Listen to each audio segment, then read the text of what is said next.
The newly reestablished Colombian Center of ITI is currently putting together an ambitious program in showcases Colombian performing arts in our country, but also promoting vibrant international cooperation, especially with countries of the Southern Hemisphere. It is not surprising that one of the lead thematic programs on which we embarked is theater in conflict zones, because our country was the theater of the longest civil conflict in the Western Hemisphere.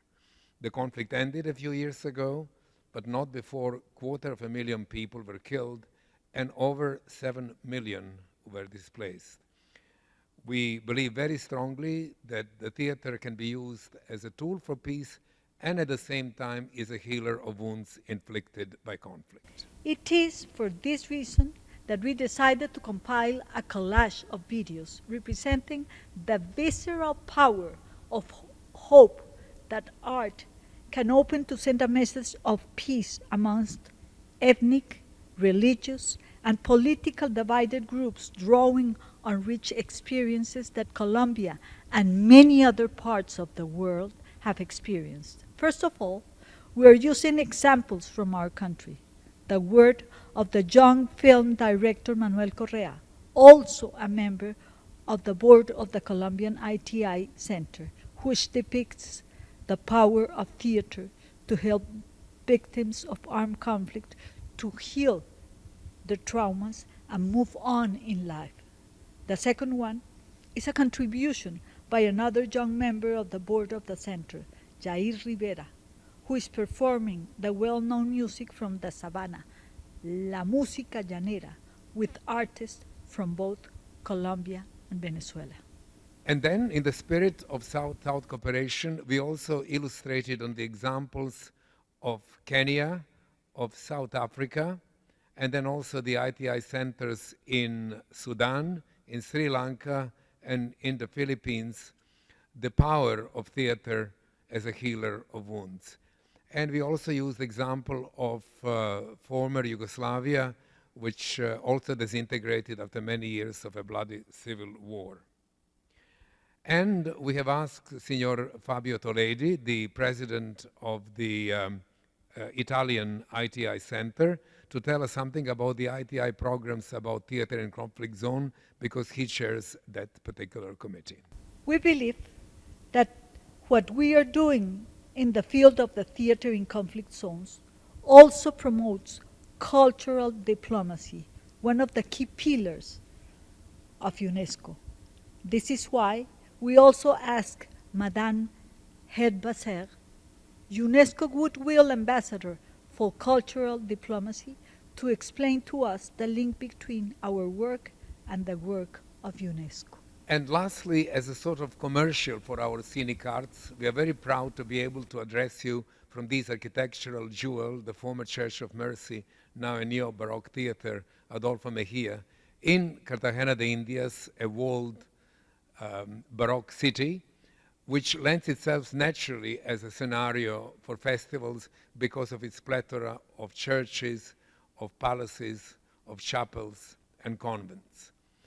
We sincerely hope that after you view these collage of videos, you will be convinced of the healing power of theater, and also to bring the people together, even if they were or still are in conflict.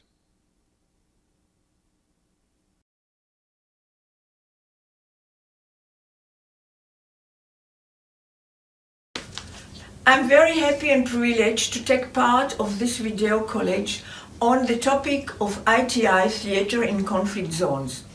As I am a member of the Policy Advisory Board of South-South Cooperation Council, of which Dr. Sebek, also co-president of the Colombian Center of the International Theater Institute, is chairman. I have dedicated all my professional life to strengthening peace through art as a child of Holocaust survivors, through my medium of painting and sculpture. I have been appointed UNESCO Goodwill Ambassador for Cultural Diplomacy, and I'm the author of the statue, The Tree of Peace, which you can see a small version of the sculpture, The Three Religions, the branches giving hands, holding, and calling for peace all over the world. The Director General of UNESCO is giving the small forms, she's giving donates to heads of states and prominent religious leaders.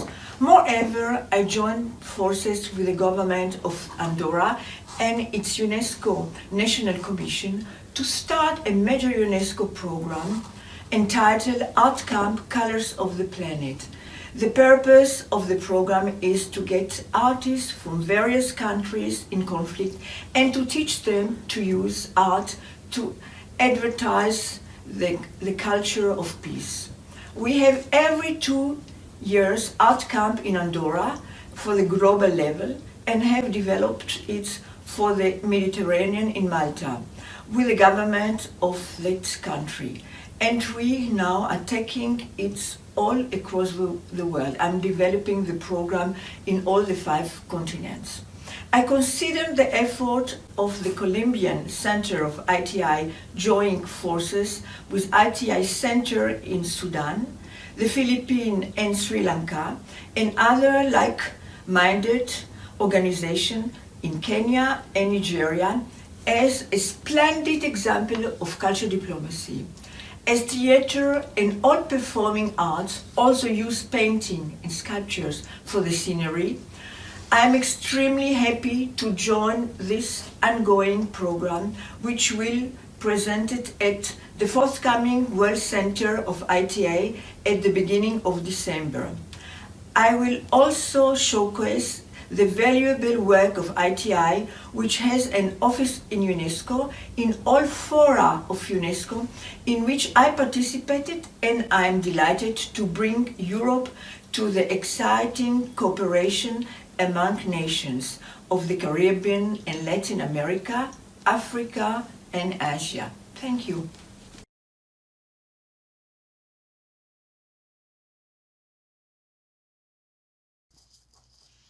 Hi, it's Teresa Eyring.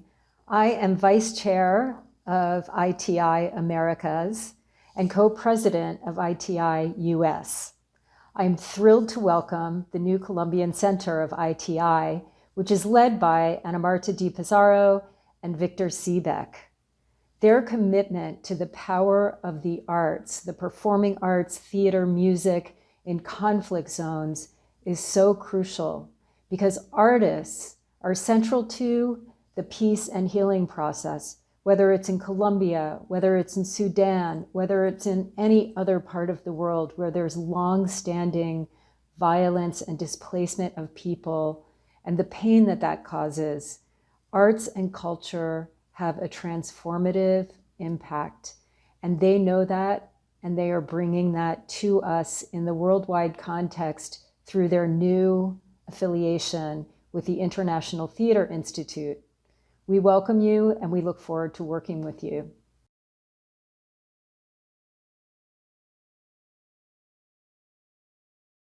November 1943.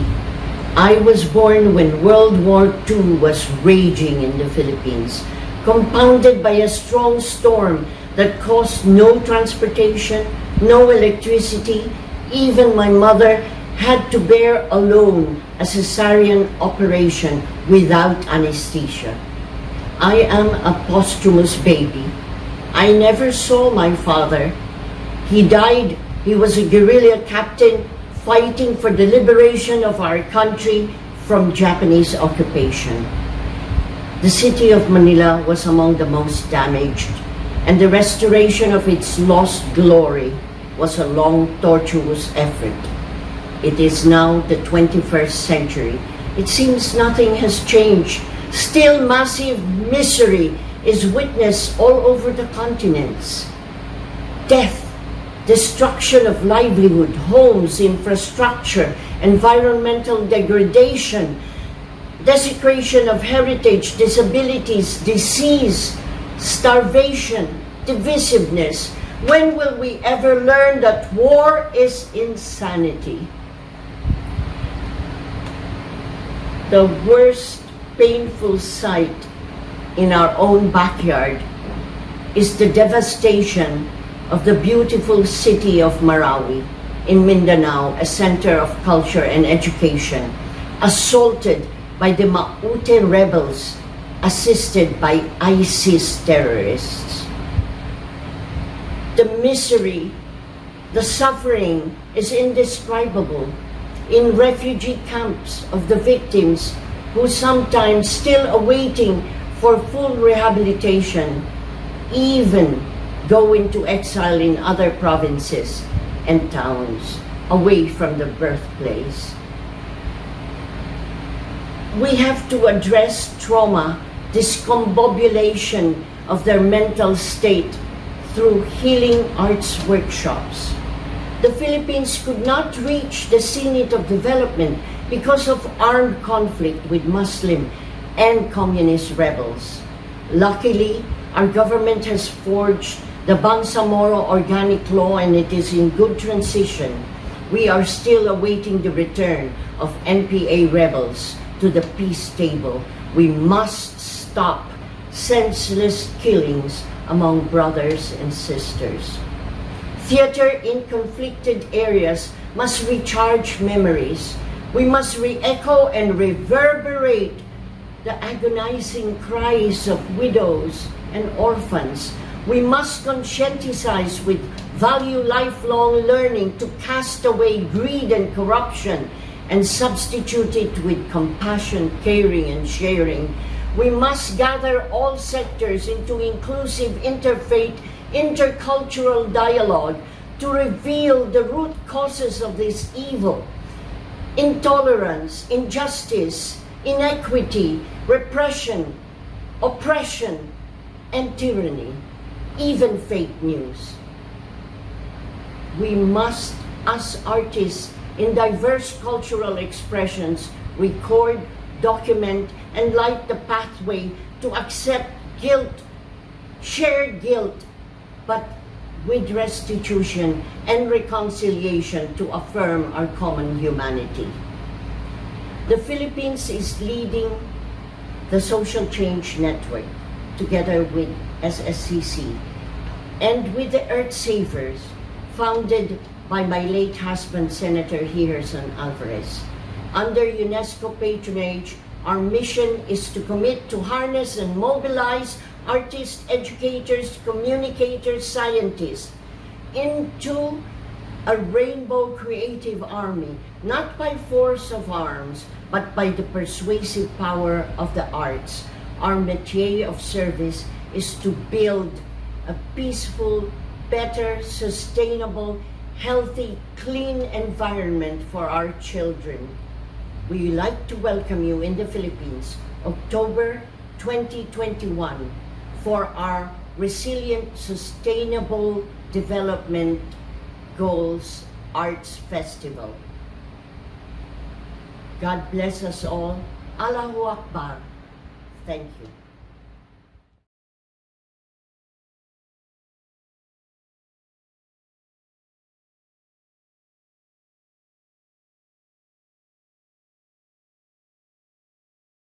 I started Janakaraliya, assisted by a performing artist and a friend of mine, late Tiche Pereira, in 2009. Janakaraliya means theatre of the people. Since independence from British in 1948, our country confronted political power struggles which developed into communal conflicts between Sinhala and Tamil communities as governing authorities with intent ignored finding solutions for wanting of communal division to use as a means to stay in power. Outcome of that was a war between them in 1983, broadening their differences further. Discrepancies in national language policy made them disregard learning each other's language. By implementation of an inept open economic policy, the country became poorer. Arts and aesthetics feelings were eroded from populace. We are a small island nation encircled by Indian Ocean. A country like that couldn't cope up with those problems. Janakaraliya started its mission to create a cohesive atmosphere in this country where socio-economic and cultural environment was affected by war, conflict, and dissension. Artists from all communities who worked together in creative arts before communal conflict started had detached. Sinhala artists limited their creations in Sinhala language for Sinhala populace, while Tamil artists concentrated their creations for Tamils only in Tamil language. Consequently, people lost opportunities to understand and feel one another's perceptions and feelings through arts. Our exclusive objective was to create a model drama group comprising of both communities to work together cohesively. We accomplished that in 2004. We had to devise tactics applying theatre arts creatively to make them study each other's languages and eliminate suspicions and uncertainties while living under one roof. The drama group thus trained toured across the country, performing dramas and theatre arts programs for 17 years, becoming an exemplary icon for cultural harmony and social integration. We created mobile theatre with capacity to house large audiences aspiring to take drama and theatre to underprivileged hitherto unable to watch dramas. The team carried the mobile theatre district to district and conducted drama performances and theatre arts programs for months in both languages. We conducted drama performances and theatre arts programs in schools of those districts as well as theatre for education workshops for teachers. We never produced dramas to carry message of peace. Our strategy for social integration and inclusiveness was working together in both languages. Audiences were facilitated to participate in a language they were comfortable while sitting together, enjoying and exchanging views and opinions in the same venue. The war ended violently in 2009. However, no solution were offered for communal dissensions. As such, until we achieve social and cultural integrity, we cannot stop our voyage with theatre.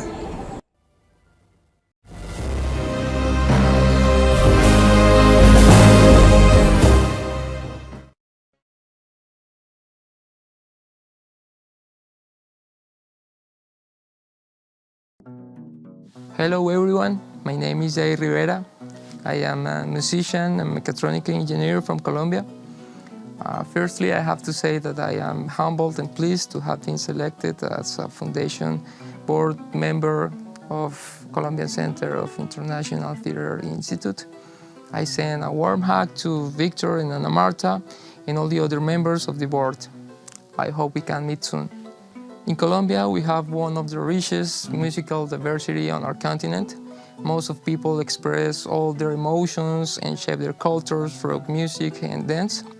In Pampas of Colombia and Venezuela, we practice a particular kind of music called llanera music, generally played with 4 instruments. These are the harp as the melodic instrument, cuatro, which is similar to a small guitar, maracas as the percussion instrument, and electric bass. Relations between Colombia and Venezuela are not good at present, and we also have a large influx of refugees from Venezuela, over 1.7 million people. It is for this reason, and in the spirit of ITI program of theater in conflict zones, that I have started a project which brings together instrumental and vocal musicians from both Colombia and Venezuela to join by using our common musical tradition as a bonding nation to strengthen brotherly relations. I think music, like any other form of art, makes people to understand what they have in common and not what divides them. So through this, I hope to make a little contribution toward reconciliation and brotherhood between our nations.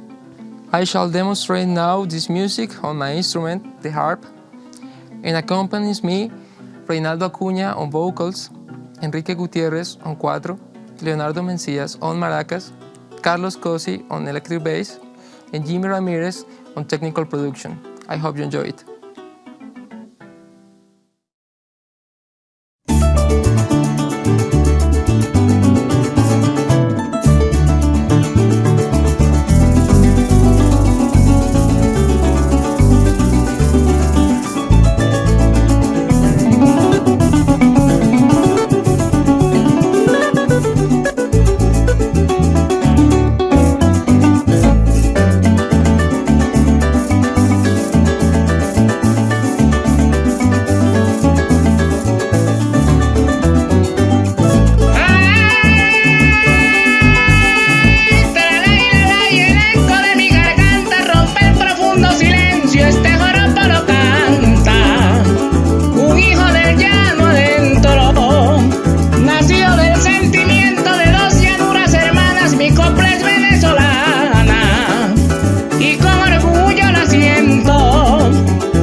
Sin fronteras, sin límites ni linderos, melodía de mil jilgueros y trinar de paraulatas, con arpa, cuatro y maracas, con mi voz recia y bravía, recorro la geografía del llano casanareño, llego al cajón apureño, remontando el río Arauca, saludo al Meta y al Cauca, contemplando su paisaje, voy surcando en el oleaje del Orinoco bravío, joropo es el canto mío y el canto de mis hermanos, agarrados de la mano, no hay lugar para tristeza, en la unión está la fuerza y en mi corazón el llano.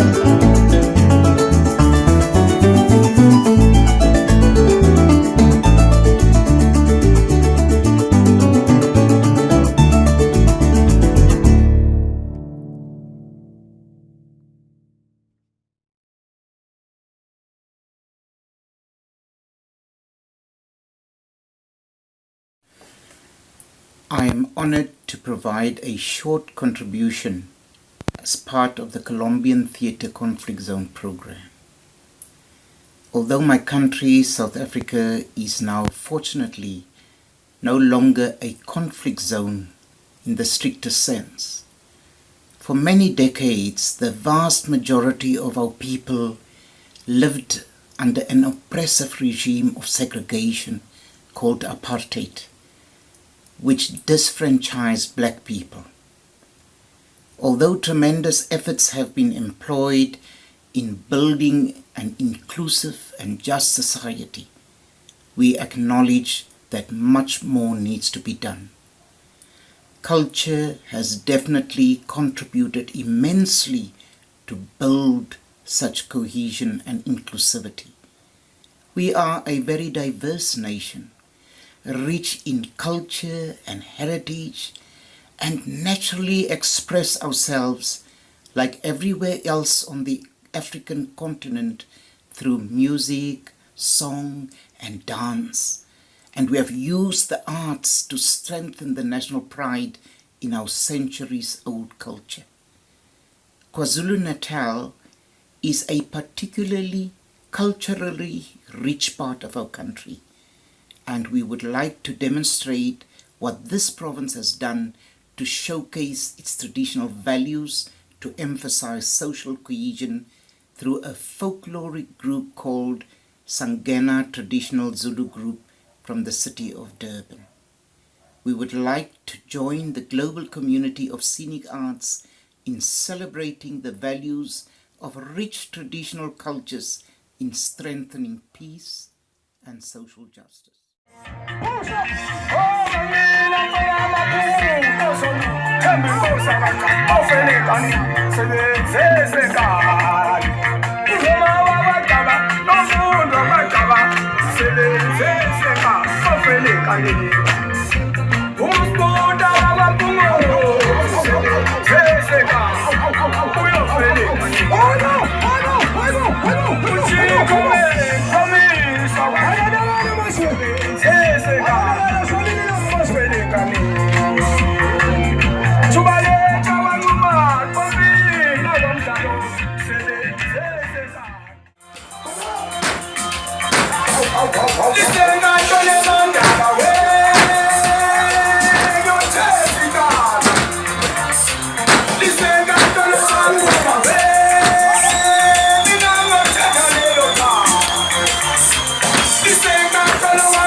uyagula ufela thuka izinsizwa besekolisa ufela thuka abasakazi besekolisa yekeni lo mfana uyagula ufela amendlini khona abantu abadala ufela amendlini khona abantu abadala yekeni lo mfana uyagula ufela shela abafazi babantu ufela ntshontsha inkomo zobaba umfana yekeni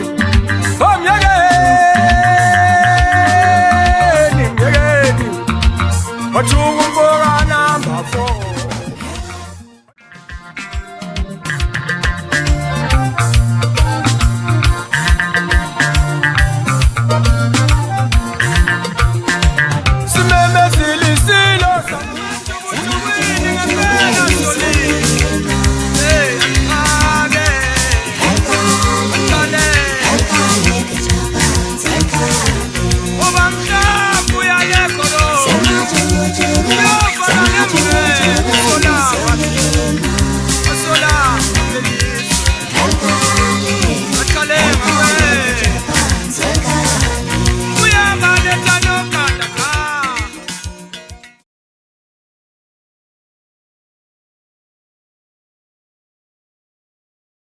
Jambo from Nairobi, Kenya. My name is Beverly Moss. I work in the Office of the Deputy President. I'm the Secretary, Conflict Management and Peace Building. We have several programs that we run around the country, and we do many programs with the youth. One of the highlight programs we have been running, which has been very successful, is a program known as ELA, which stands for Evidence and Lessons from Latin America. This is a program where we have knowledge transfer, and we have picked knowledge from the lessons from Latin America on how they have been able to solve their issues in the area of crime and violence prevention at the community level. We had someone from our office go to Latin America to study how they were trying to solve their problems. He picked the lessons from there, brought them to Kenya, and we were able to work with the youth, especially a group from the coastal region called Jamii Action Center. We worked with the youth there and took them through the training program and transferred the knowledge to them. And we were very happy with the results, and we have been able to replicate this in different parts of the country.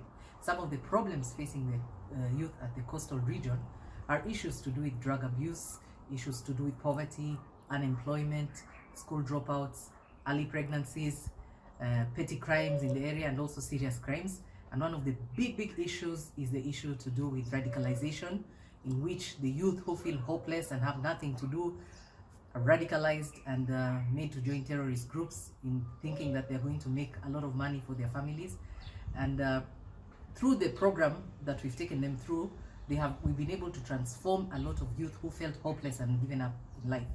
And some of these youth are the youth who have made part of the Jamii Action Center group, who are a dance group.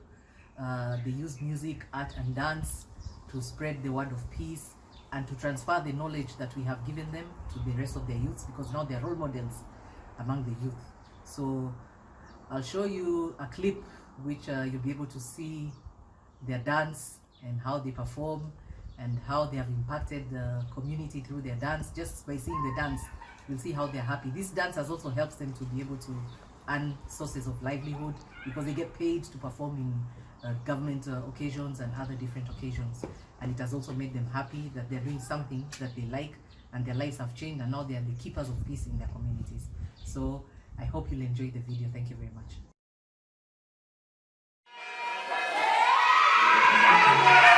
Thank you.